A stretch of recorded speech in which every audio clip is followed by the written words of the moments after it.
नमस्कार सर्वांना, पुन्हा एकदा स्वागत आहे तुमचं तुमच्या लाडक्या भावाच्या चॅनलवर. मी सुदेश स्वतः तुमच्या सगळ्यांचं मनापासून स्वागत करतो आपल्या नवीन व्लॉगमध्ये. आज आहे शनिवार आणि आमचा प्लॅन असा झाला आहे की आता हरिहरेश्वरला निघणार आहोत. हरिहरेश्वरून आम्ही जाणार आहोत दिव्यागरला. कारण मधू गेली आहे तिच्या गावाला तिच्या फॅमिलीसोबत. मी जाणार होतो बट मला सुट्टी नव्हती ऑफिसमुळे, सो मी गेलो नाही. तिला म्हटलं तू जा तुझ्या फॅमिलीसोबत तिकडे फिरायला. मी बघतो जमलं तर येतो मी, आणि तिला यायला मी संडेला येतो जमलं तर. सो बेसिकली हे तिसाठी सरप्राईज असणार आहे. आणि मी आई बाबा आता आम्ही तयारी करून निघतोय. आधी मी जातो गाडीत आपल्या CNG पेट्रोल सगळं भरून येतो, कारण पूर्ण खाली झालेलं आहे. सो जाऊया आता, CNG भरूया आणि मग निघूया. सगळ्यात आधी जाऊया हरिहरेश्वरला. तिथे दर्शन घेऊन अजून एक मंदिर आहे तिकडे, कुठलं पुरातकालीन मंदिर आहे. मी जस्ट यूट्यूबवर बघितलं आहे. सो आपण तिथे पण जायचा प्रयत्न करू. तिथून बघूया हरिहरेश्वरला हॉल्ट घेऊया की दिव्यागरला जाऊन हॉल्ट घेऊया. आणि समुद्रावर पण आपण जाणार आहोत एन्जॉय करायला. सो सोबत राहा, पूर्ण व्हिडिओ बघा. आणि तुम्ही जर नवीन असाल चॅनलवर तर सबस्क्राईब पण करा. आता चला.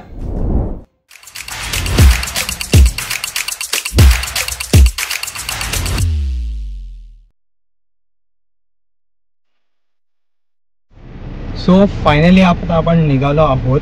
12:30 वाजलेत. ऊन पण मस्त वाढलेलं आहे. युजली आय थिंक 4 ते 4.5 तास लागतात, पण आपण आरामात जाणार आहोत हॉल्ट घेत. बघूया आपण रस्त्याची कंडिशन पण काय आहे, कशी आहे, आपल्याला किती तास लागतात पोहोचायला. चला आता निघूया. हरिहरेश्वर हे पवित्र ठिकाण मुंबईपासून 190 ते 200 किलोमीटरच्या अंतरावर आहे. इथे जायला आपल्याला 5 ते 5.5 तास लागू शकतात. हॉटेल श्री साई आमंत्रण आहे. बघूया आता, पप्पा गेलेत विचारायला आतमध्ये चपाती आहे का. चपाती असायचं आपण इकडे थांबू, नाही तर मग पुढे जाऊन थांबू. भूक जाम लागली आहे मला, 2 वाजून गेलेत. मजबूत भूक लागली आता. सो पप्पाने आज जाऊन विचारलं तर आहे बोललेत. पुऱ्या पण आहेत, चपात्या पण आहेत, भाकरी पण आहे. एकदम आपली मराठी पद्धत मस्तपैकी. सो आम्ही ठरवलं तर इकडेच जेवणार आहे. पाठीमागे माझं हॉटेल दिसत असेल, हॉटेल श्री साई आमंत्रण. हायवेच्या पुढेच आहे हॉटेल. सो आता इकडे जेवू आणि बघू आपण कशी काय ऑर्डर केली. मिक्स व्हेज आणि भाकरी नाहीये,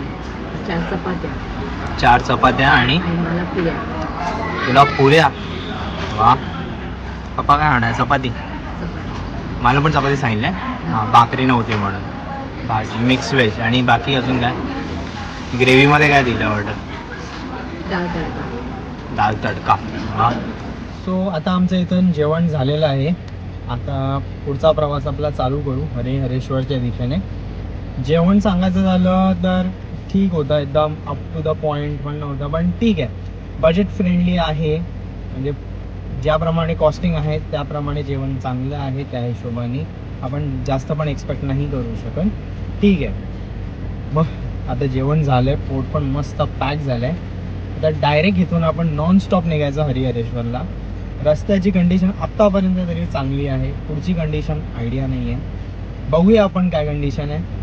3 वाजले आहेत आता. इथून निघतोय, किती वाजेपर्यंत पोहोचतोय आपण बघूया. चला पुढचा प्रवास चालू. आता आपण चाललोय मुंबई गोवा हायवेवरून. याच रस्त्याने आपण आपल्या गावी कोकणात सुद्धा जातो. तर हे सांगायचं कारण असं की जाता जाता आपल्याला लागतं माणगाव, आणि इथे आम्ही नेहमी एक हॉल्ट घेतो. कारण इथे हायवेलाच एक दुकान आहे, श्री साई चणा भंडार, जिथे मस्त गरम भाजलेले चणे, शेंगदाणे, तिखट चणे, तिखट शेंगदाणे अशा खूप गोष्टी भेटतात. हे तिखट चणे घेतले, खारे शेंगदाणे,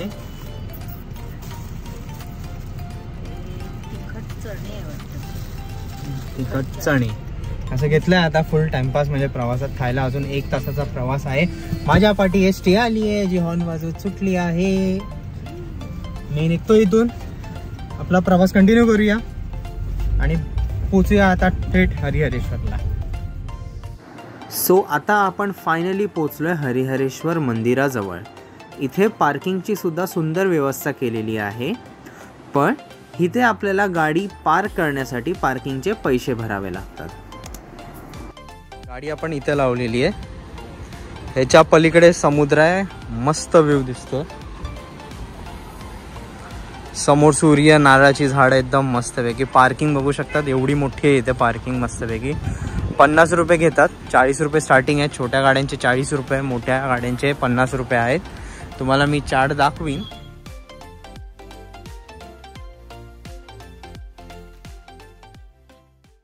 चला आता आपण जाऊया मंदिरात दर्शन घ्यायला.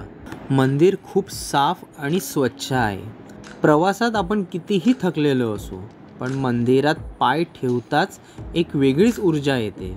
आपण जर हरिहरेश्वरला यायचा विचार करत असाल तर मंदिरात 2च्या आधीच या, कारण 2च्या आधी तुम्हाला गाभाऱ्याच्या आत जाऊन दर्शन घेता येईल आणि त्यानंतर गाभाऱ्याचे दरवाजे बंद केले जातात. आपण बाहेरून दर्शन घेऊ शकतो, जसं की आम्ही घेतले.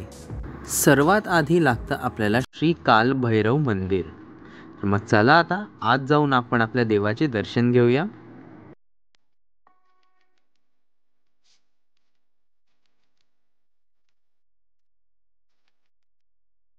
श्री काल भैरव मंदिरातून बाहेर पडल्यावर समोरच मुख्य मंदिराचा दरवाजा आहे. तर चला मग आता आत जाऊया. हरिहरेश्वर हे मंदिर दक्षिण काशी या नावाने सुद्धा ओळखलं जातं. हरिहरेश्वर हे गाव 3 मोठ्या डोंगरांनी वेढलेलं आहे. हरिहरेश्वर, हर्षिनाचल आणि पुष्पाद्री.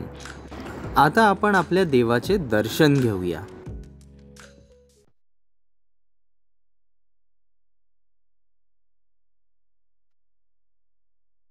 सो समुद्रामध्ये जाताना ही नोटीस तर वाचूनच जावा, ते तुमच्या सुरक्षेसाठी असेल. सो थोडा काळोख पडायला आलाय तरी मी चाललोय वर. कोण दिसत नाहीये मला अजून, पण मला बघायचंय.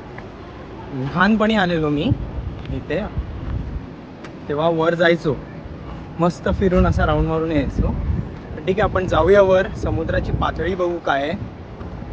जर असेल वर आली असेल तर आपण खाली नाही जाणार, रिटर्न येईल. चला.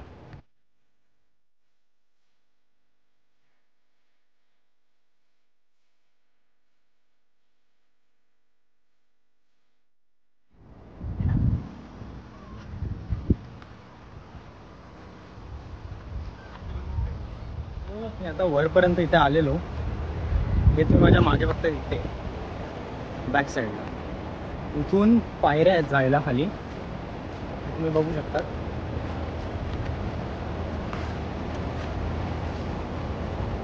ते लागतात मला. हे स्ट्रेट इथून खाली पायऱ्या आहेत जायला, बट हे असं आता बंद करून टाकलंय झाडी लावून.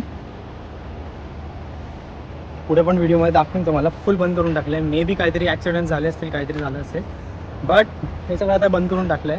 अशा प्रकारे बंद केलंय की असं मला वाटत नाही की टायमिंग झालाय म्हणून.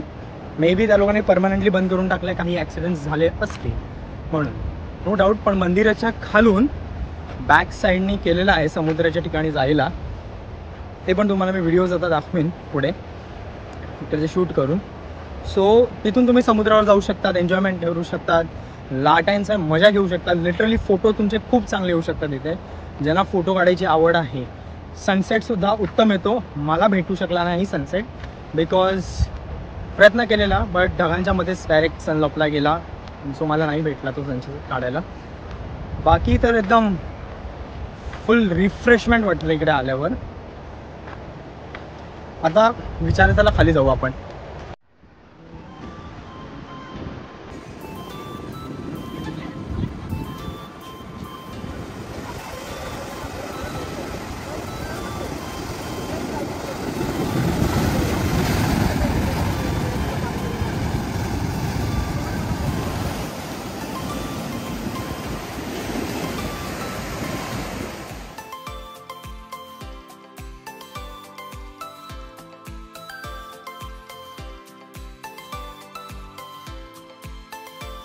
हरिहरेश्वरवरून आता आम्ही निघालो आहे श्रीवर्धनच्या दिशेने, कारण इथे ऑलमोस्ट सगळे रूम्स फुल होते. तर आता ठरवलं आहे आम्ही श्रीवर्धनला जाऊन आपण आता हॉल्ट घेऊ.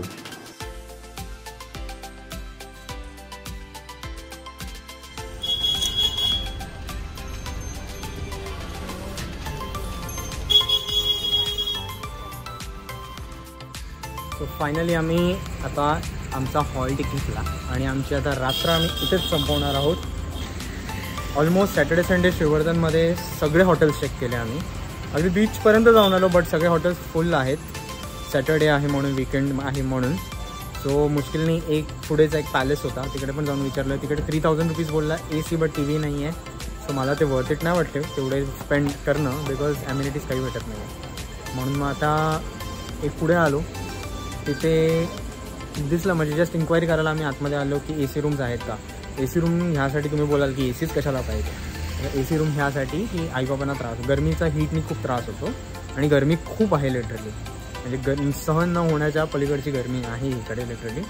मी पण आता आंघोळ करून फ्रेश होणार आहे, कारण पूर्ण अंग चिपचिप झालं आहे गरमी. सो इथे फायनली आपला आजचा हा दिवस इकडे संपतो. मस्तपैकी आज खूप मजा गेली आहे. म्हणजे हरिहरेश्वरला जाऊन आपल्या शिवजीचं दर्शन घेतले, नंतर मग तिथून प्रवास करून आलो. आता आम्ही श्रीवर्धनला मस्त पोट भरून जेवलो आणि प्रॉपर मस्तपैकी आंघोळ करून आधी फ्रेश झालो. चिपचिप झालेलं सगळं अंग, आणि आता झोपणार. जाम झोप आली आहे मला, स्टॅमिना फुल डाऊन झाला आहे, असं कधीच झोपतो असं झालं. सो उद्या आपण जाणार आहोत दिव्यागरला, आणि अजून काही ठिकाणं आहेत, स्पेशल ठिकाणं आहेत, तिकडे पण आपण जाणार आहोत. आणि ते तुम्हाला पुढच्या दुसरा जो लॉग येणार आहे त्याच्यात कळेलच कुठली ठिकाणं आहेत. मधूला पण भेटणार आहे मी उद्या, कारण काही रिच्युअल्स पेंडिंग आहेत, म्हणजे तिच्या माहेरचे म्हणजे माझ्या सासरचे रिच्युअल्स लागल्यानंतरचे काय पेंडिंग आहेत. सो ते पण आम्ही करणार आहेत, ते पण तुम्हाला बघायला भेटेल ते काय आहे नक्की. सो मला पण माहीत नाही आहे अजूनपर्यंत काय आहे ते. सो म्हणून आम्ही तिच्या गावाला जाणार आहोत, तिला भेटणार आणि ते रिच्युअल्स कंप्लीट करणार. सो मला झोप आली, आता मी झोपतो. तुम्ही आपल्या चॅनलवर जर नवीन असाल आणि अजून सबस्क्राईब केलं नसेल तर नक्की सबस्क्राईब करा, लाईक करा, शेअर करा. मी आता झोपतो. Good night, sweet dreams, take care.